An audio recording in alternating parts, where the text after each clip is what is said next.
নবীজি সাল্লাল্লাহু আলাইহি ওয়াসাল্লাম মেরাজের সফরে গিয়েছিলেন না? মেরাজ থেকে ফেরার পথে আল্লাহ রাব্বুল আলামিন আমাদের নবীজিকে জান্নাত জাহান্নাম পরিভ্রমণ করিয়ে তারপরে দুনিয়াতে পাঠিয়েছে। এটা আমরা অনেকেই জানি। পৃথিবীতে আসার পরে নবীজি আর কাউকে তো ডাকলেন না।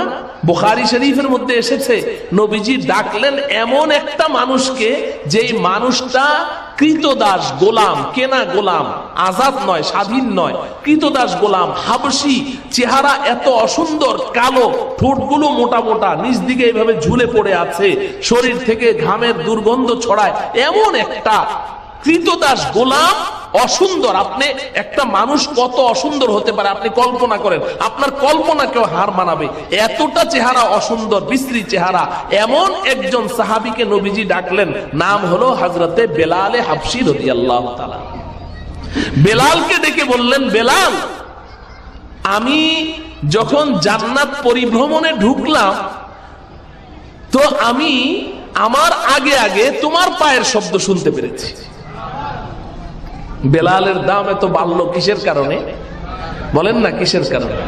ঈমানের কারণে। ও আমার প্রিয় ভাইয়েরা, ঈমানের মূল্য এত বেশি, এত বেশি। নবীজি সাল্লাল্লাহু আলাইহি ওয়াসাল্লাম ঈমানের মূল্য বুঝাতে গিয়ে আমাদেরকে কত চমৎকার চমৎকার কথাই না বলেছেন। নবীজি সাল্লাল্লাহু আলাইহি ওয়াসাল্লাম ইরশাদ করেন, এই আমার ঈমানদার উম্মত, শুনো না, তোমার মধ্যে যদি ঈমান থাকে তোমার দাম কত বেশি শুনো। তুমি ঘর থেকে বের হয়েছো, ওয়া আন তালকা আখাকা বিওয়াজহিন তালিকিন সাদাকাতুন, তুমি ঘর থেকে বের হয়েছো, তোমার এক প্রতিবেশীর সাথে তোমার সাক্ষাৎ হয়েছে, তুমি তার দিকে তাকিয়ে একটু মুচকি হাসি দাও, চেহারাটা হাসি হাসি করে রাখো, মুড অফ করে রেখো না, গাল ফুলিয়ে থেকো না যে আমি অমুক সাহেব তমুক সাহেব, আমার তো সবার সাথে হাসি চলে না, হাসলে তো আমার প্রেস্টিজ কনসার্ট হয়ে যায়। না, তোমার একজন মুসলমান ভাই, হতে পারে একজন দিনমজুর, হতে পারে একজন শ্রমিক, হতে পারে একজন অবহেলিত, কিন্তু ইমানদার ব্যক্তি তোমার ভাই, তুমি তার দিকে তাকিয়ে শুধু চেহারাটা একটু হাসি হাসি করে রাখো, এতে তো তোমার কিছুই যায় আসবে না, কোনো টাকাও খরচ হবে না, কোনো কষ্টও হবে না। নবীজি বলেন, যদি তোমার মধ্যে খাঁটি ঈমান থাকে, তুমি যে তার দিকে তাকিয়ে হাসিটা দিয়েছো না, হাসিটা দেওয়ার সাথে সাথে তোমার আমল নামায় একটি কবুল সাদাকার সওয়াব লিখে দাও। বলেন, এটা কি হাসির দাম না ঈমানের দাম? ঈমানের দাম, ঈমানের দাম, হাসির দাম না। হাসির দাম হইলে তো আমরা বেশি হাসি নাকি ইহুদি খ্রিস্টানরা বেশি হাসে? ওরা যেই হাসে, ওদের বলে হা হা করে না হাসলে বলে ওদের হার্ট ক্লিয়ার থাকে না, ওদের ডাক্তাররা বলে। অথচ নবীজি জীবনে কখনো অট্ট হাসি হেসেছেন? একবারের জন্যও না। এটা হাসির দাম না, কিসের দাম? ঈমানের দাম।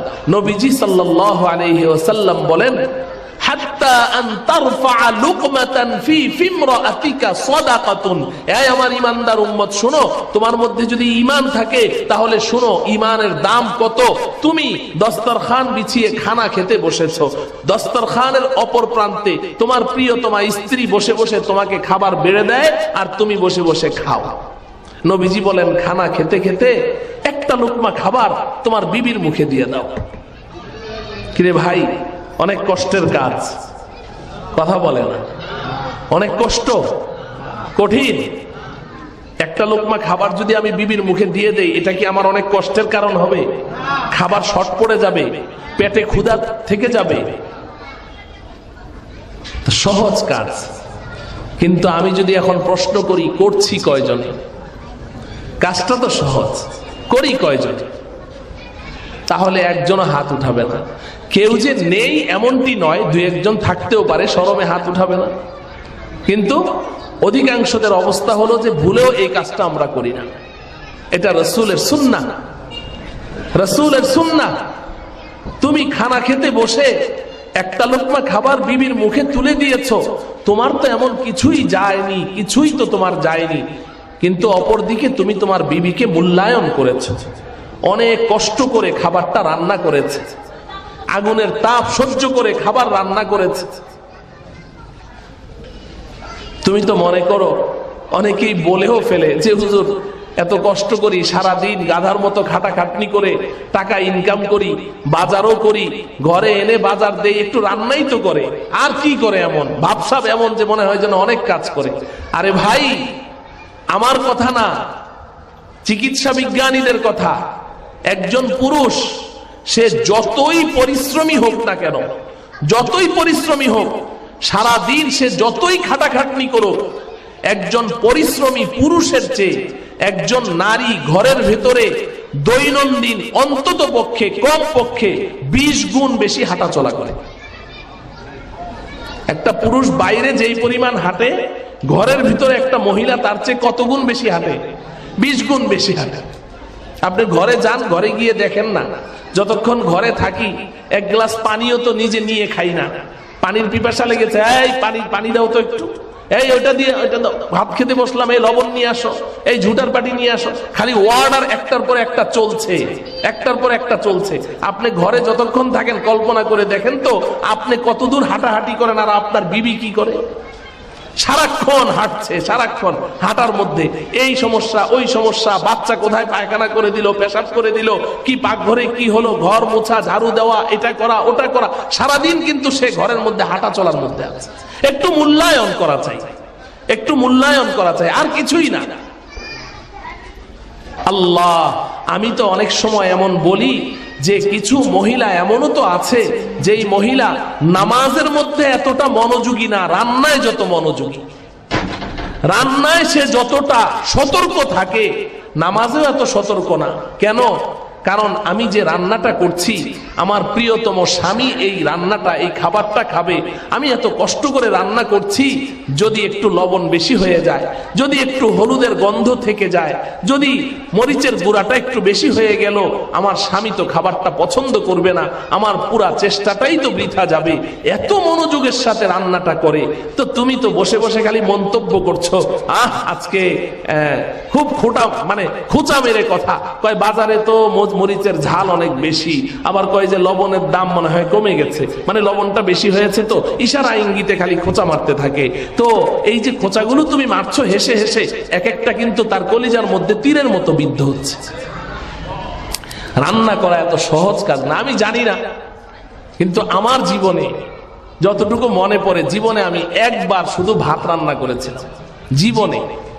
বিবি সাহেবা ঘরে ছিলেন না, তো ভাত রান্না করেছি গ্যাসের চুলায়, তাও খড়ির চুলায় না। তো আমার সাথে এক মুসল্লির এক ছেলে ছিল, ও এখন তো বড় হয়ে বিয়ে শাদী করে ফেলেছে, ওটা অনেক আগে আমি যখন জমিদার বাড়ি মসজিদে এসেছি ওই সময়।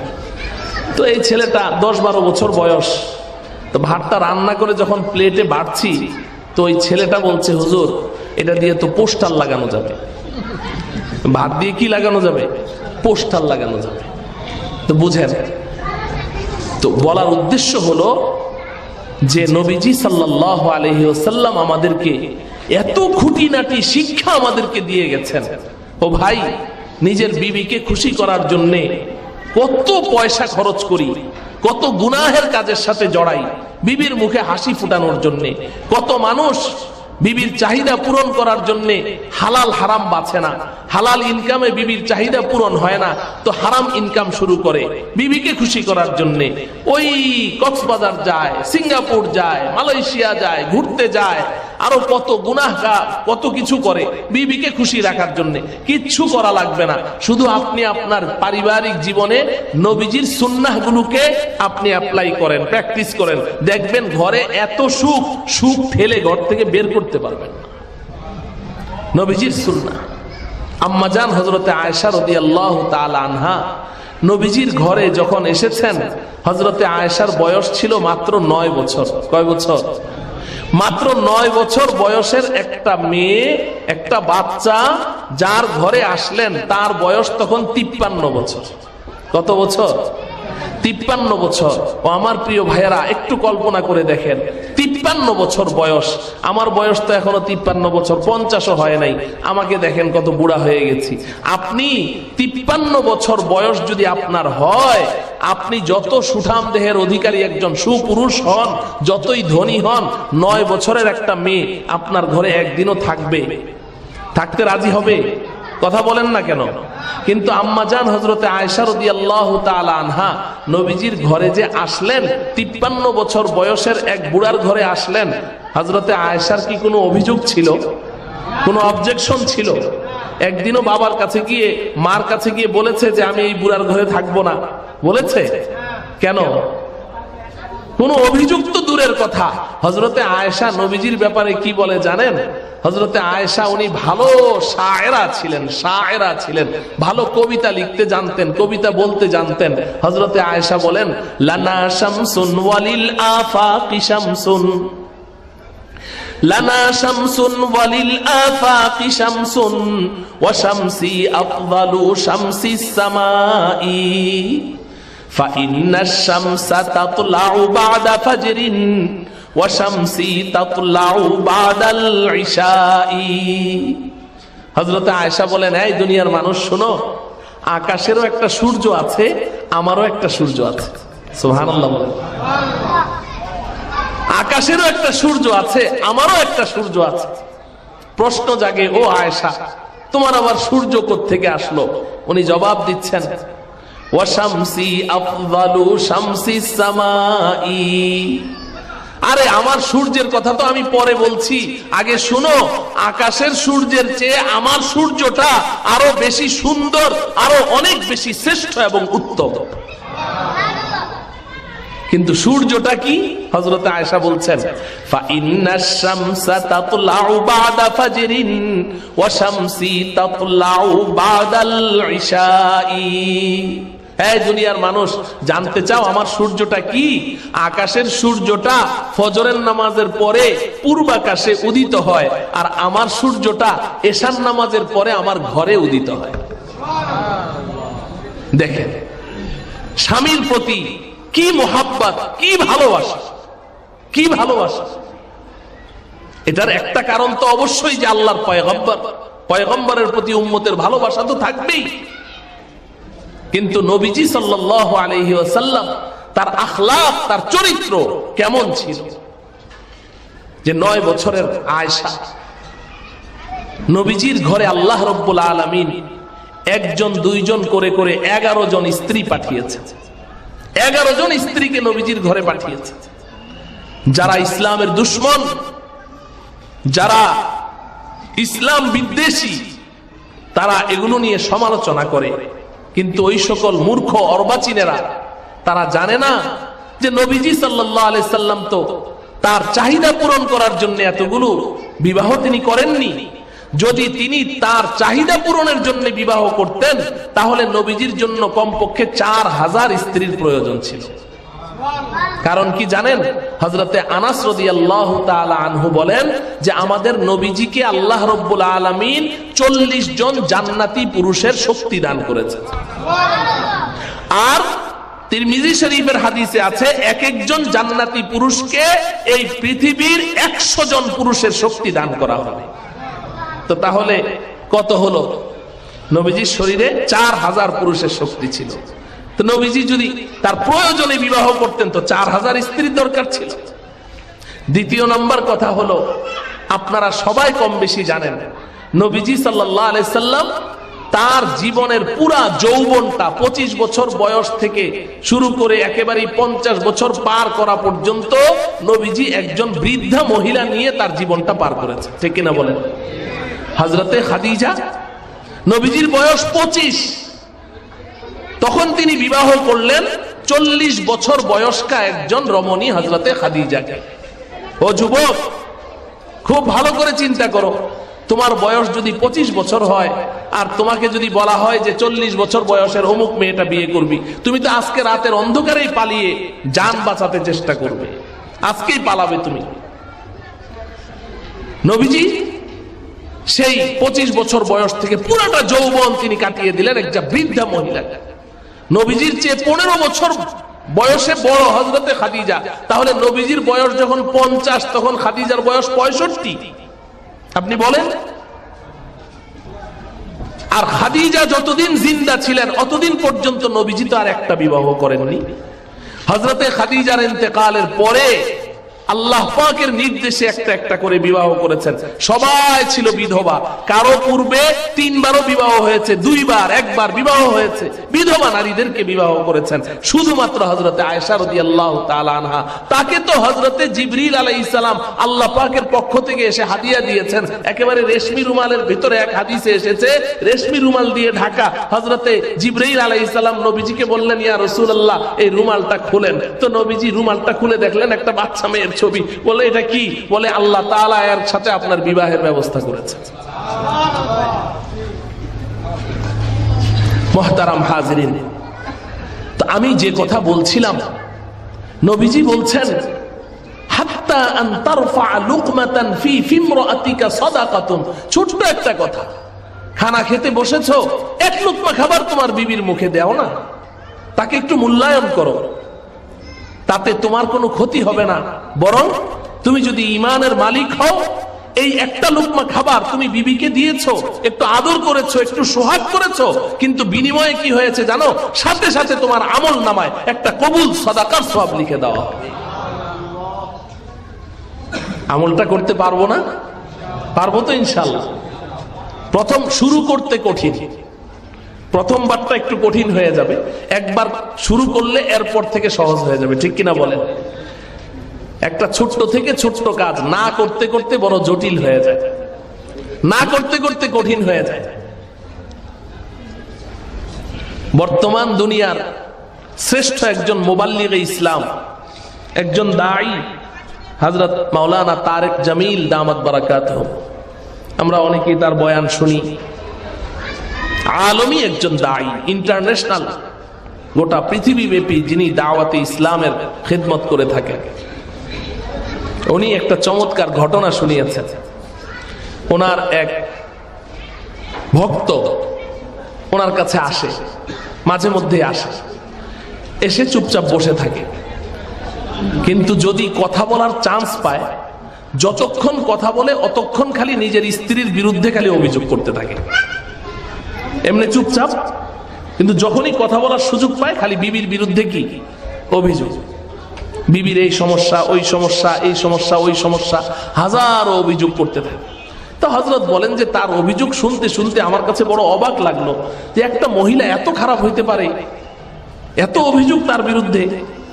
তো হযরত কৌতূহল বশত তার বিবির কাছে ফোন করলেন, যেহেতু দুইজনই হযরতের সাথে ইসলাহি তাআল্লুক রাখে। ফোন করে খালি বললেন যে ব্যাপার কি, নিজের স্বামীকে শ্রদ্ধা করো না কেন, স্বামীর সাথে এমন আচরণ করো কেন? হযরত বলেন খালি এতটুকু বলতে দেরি, আমার কাছে কয়েক মাসে তার স্বামী যেই পরিমাণ অভিযোগ করেছে, 2 মিনিটে তার স্ত্রী তার চেয়ে আরো ডবল অভিযোগ তার স্বামীর ব্যাপারে করে দিয়েছে। এখন স্বামীর অভিযোগ স্ত্রীর বিরুদ্ধে আর স্ত্রীর অভিযোগ স্বামীর বিরুদ্ধে, ফায়সালা করবে কে? কঠিন অভিযোগ। তো হযরত বলেন আমি তো বুঝলাম যে সমস্যাটা তো বড় জটিল, ভালো করে শুনেন। তো হযরত তখন বললেন, দেখো तुम्हारी ये परेशानी की मेरे पास एक दवाई है, যে তোমরা তো খুব সমস্যার মধ্যে আছো, তো তোমাদের এই সমস্যার একটা সমাধান, একটা ঔষধ আমার কাছে আছে, मेरे पास एक दवाई है। তো এটা বলার সাথে সাথে ওই ভক্ত বলছে, হযরত जरूर फरमाइए वो दवाई क्या है, हमें तो वही दवाई चाहिए।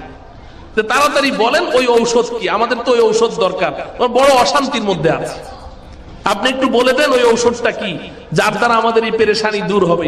দুইজনের মধ্যে তো কোনো মিল নাই, খালি ঝগড়া, প্রতিদিন ঝগড়া। তা হযরত তখন বললেন, আমি তাকে বললাম, देखो आज जब घर जाओगे और खाने को बैठोगे तो खाने के दरमियान एक लुकमा उनके मुंह में डाल देना।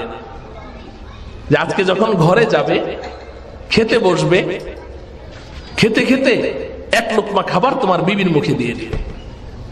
কাজটা কঠিন না সহজ? জোরে বলতে হবে। সহজ বলছেন না? হযরত বলেন আমি যখন তাকে খালি এই কথাটা বললাম যে 1টা লুকমা খাবার বিবির মুখে দিয়ে দিবে, সাথে সাথে সে বলছে, হযরত ये काम मुझसे होने का नहीं है, এটা আমার দ্বারা সম্ভব না, এটা আমি পারবো না, অন্য কোনো ওষুধ থাকে তো দেন, ये काम मुझसे होने का नहीं है। হযরত বলেন যে আমি তাকে ধমক দিয়ে বললাম, উঠ চল ইহাं से, यही तेरी दवाई है, जा यहां से उठ, এটাই তোমার ঔষধ, যাও। চলে গেল। তো যেই লোকটা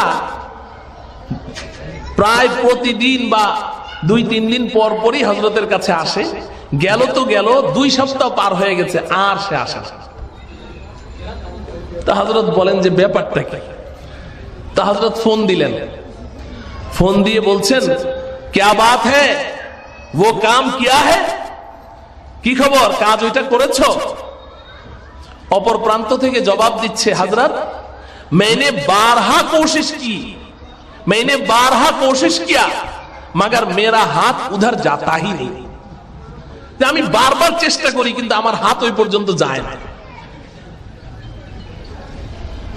তা হযরত বলেন আমি তাকে খুব ধমকের স্বরে বললাম, देखो आज ही तुम्हें ये काम करना है और फिर मुझे फोन करना, যে আজকেই তোমাকে এই কাজ করতে হবে, করে আমাকে ফোন দিবে।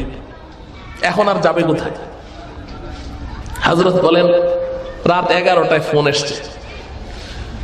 ফোন করে মনে হয় যেন আকাশের চাঁদ হাতে পেয়ে গেছে।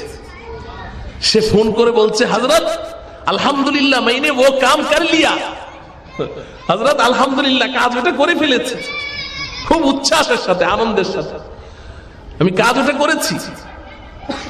হযরত বলেন আমি জিজ্ঞাসা করলাম, ফির क्या हुआ, কাজ তো করেছো, রেজাল্ট কি, এরপরে কি হয়েছে? तो সে বলে, हजरत मैंने एक लुकमा खाना उनके मुंह में तो डाला है मगर आंख बंद करके डाला। যে এক লুকমা খানা তার মুখে আমি দিয়েছি, তবে চোখ বন্ধ করে ঢেলে দিয়েছি, লজ্জায় মরে যায়, জীবনে করে নাই তো এই কাজ, আবার চলে ঝগড়া। তো হযরত বলেন ফির क्या हुआ? তো সে বলছে, হযরত এরপরে যখন চোখটা খুললাম, খোলার পরে দেখি ওই বেচারি এতটা আশ্চর্যান্বিত, কিংকর্তব্য বিমূঢ়, যার সাথে প্রতিদিন চলে ঝগড়া, আজকে সে আমার মুখে লোকমা দেয়, ও এতটা অবাক, আমি তাকিয়ে দেখি সে ওই লোকমা খাবারটা চাবায়ও না, গিলেও না, হা এইভাবে বসে আছে। তো হযরত বলেন আমি জিজ্ঞাসা করলাম ফির क्या हुआ, এরপরে কি হলো?